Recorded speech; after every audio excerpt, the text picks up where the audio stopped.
kaum itu pedomannya adalah sangat substansial dan esensial. Sebagaimana dalam Islam dikenal bahwa ada masjid hardware, ya kuwi masjid-masjid kae. Ada masjid yang sifatnya software.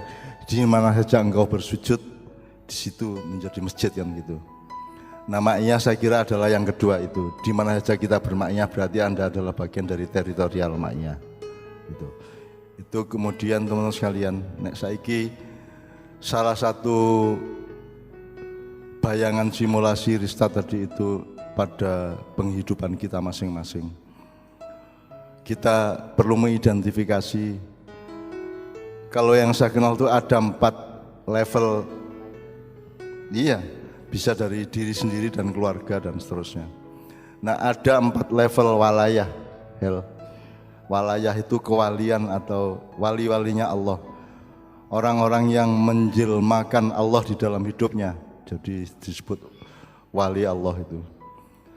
Ono wali Allah sing penguripane iki ngemis, iki sing paling level keempat ya. Dadi kudu ngemis rono rene. Dan saya ketemu sama wali-wali pengemis ini sangat banyak. Di zaman kecil saya maupun remaja saya, dan saya kenal namanya dan saya kenal daerahnya. Kemudian ada wali Allah yang min haitsu la yahtasib, wali Allah yang penting dia ego berbuat baik, ibadah sregep, maka akan dipermudah Allah untuk mendapatkan, itu rumus surat apa kuwi ya? Sing mayataqilla yaj'allahu makhrajan wa yarzuqhu min haitsu la yahtasib. At-Thalaq ayat 2 dan 3. Itu wali tingkat kedua. Wali yang tingkat ketiga adalah ibunya Nabi Isa.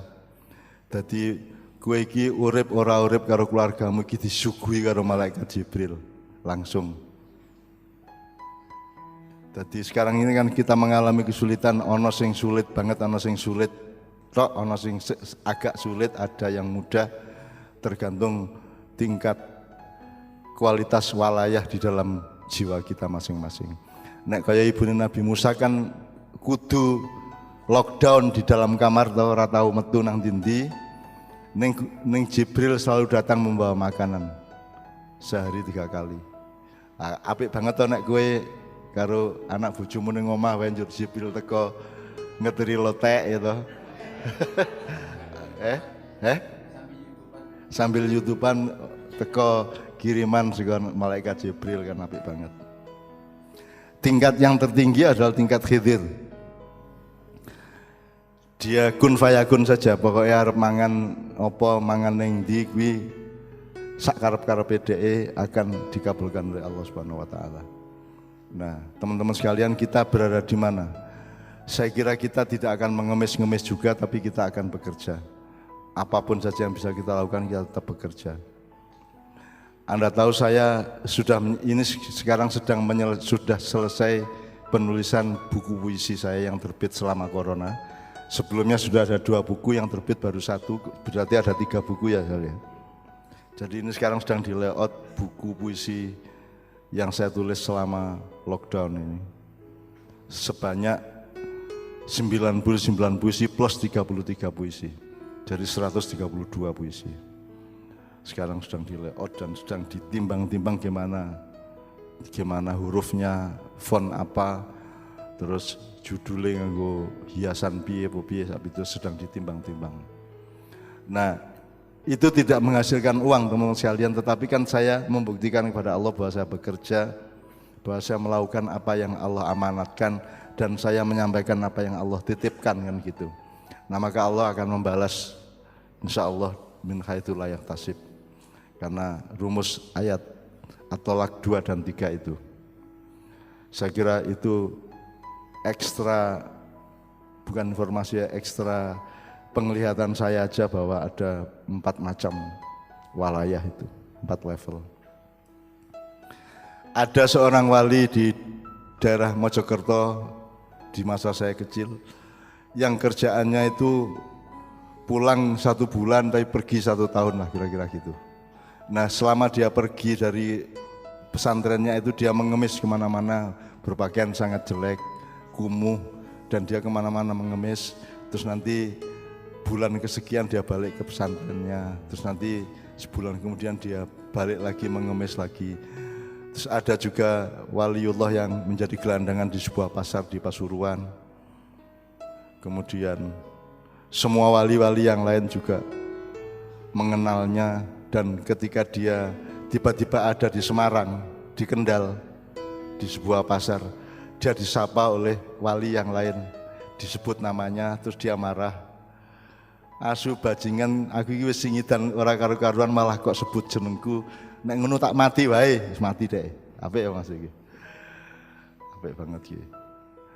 Dadi nek wali ngomong wis tak mati wae, mati Mas. Ngono kuwi, apik banget iki. Nek rasa ngomong ngono ya. Jadi itu kisah-kisah yang orang sekarang akan membuli, yang orang sekarang akan menyepelekan. Tapi saya nguri-uri dan saya tetap menghormati, menghargai, mengapresiasi segala macam pengetahuan yang saya dapat sejak saya kecil, dari Jombang sampai Gontor sampai Kadipaten Patang Puluhan sampai ke Kadipiro ini. Teman sekalian, kita ke Kiai Kanjeng dulu, duh Gusti, bareng-bareng mudah-mudahan Allah ngijabahi. Mugi paringa ing kaleresan ing margi, nek diganti kasarasan untuk malam ini. Kasarasan itu sikhah wal afiyah. Jadi saya nulis di web itu selalu ada perjodohan Mas, perjodohan kualitatif dari idiomnya Allah. Jadi orang yang sehat nih wal afiyat ya Mas, orang yang halal tapi thayyib, orang yang rohman nih juga rohim, orang yang apa meneh liyane coba Hel, apa lainnya Hel, halalan, orang yang tobat tapi nasuha. Jadi selalu ada kelengkapan kualitatif. Orang yang sehat tapi afiat, nek sehat itu kan medis. Kalau afiat itu kesejahteraan amalan, orang yang amal ning kudu soleh, orang yang sehat ning kudu afiat, orang yang baldatun thayyibatun tapi juga rubun ghafur, kan gitu. Jadi selalu ada perjodohan-perjodohan yang luar biasa di dalam petunjuk-petunjuk Allah di Al-Quran. Nah, untuk ini sekarang biasanya mugi paringa ing margi kaleresan, kita mohon kepada Allah kasarasan dalam arti medis, kesehatan badan maupun kesehatan kehidupan secara keseluruhan. Amin ya rabbal alamin.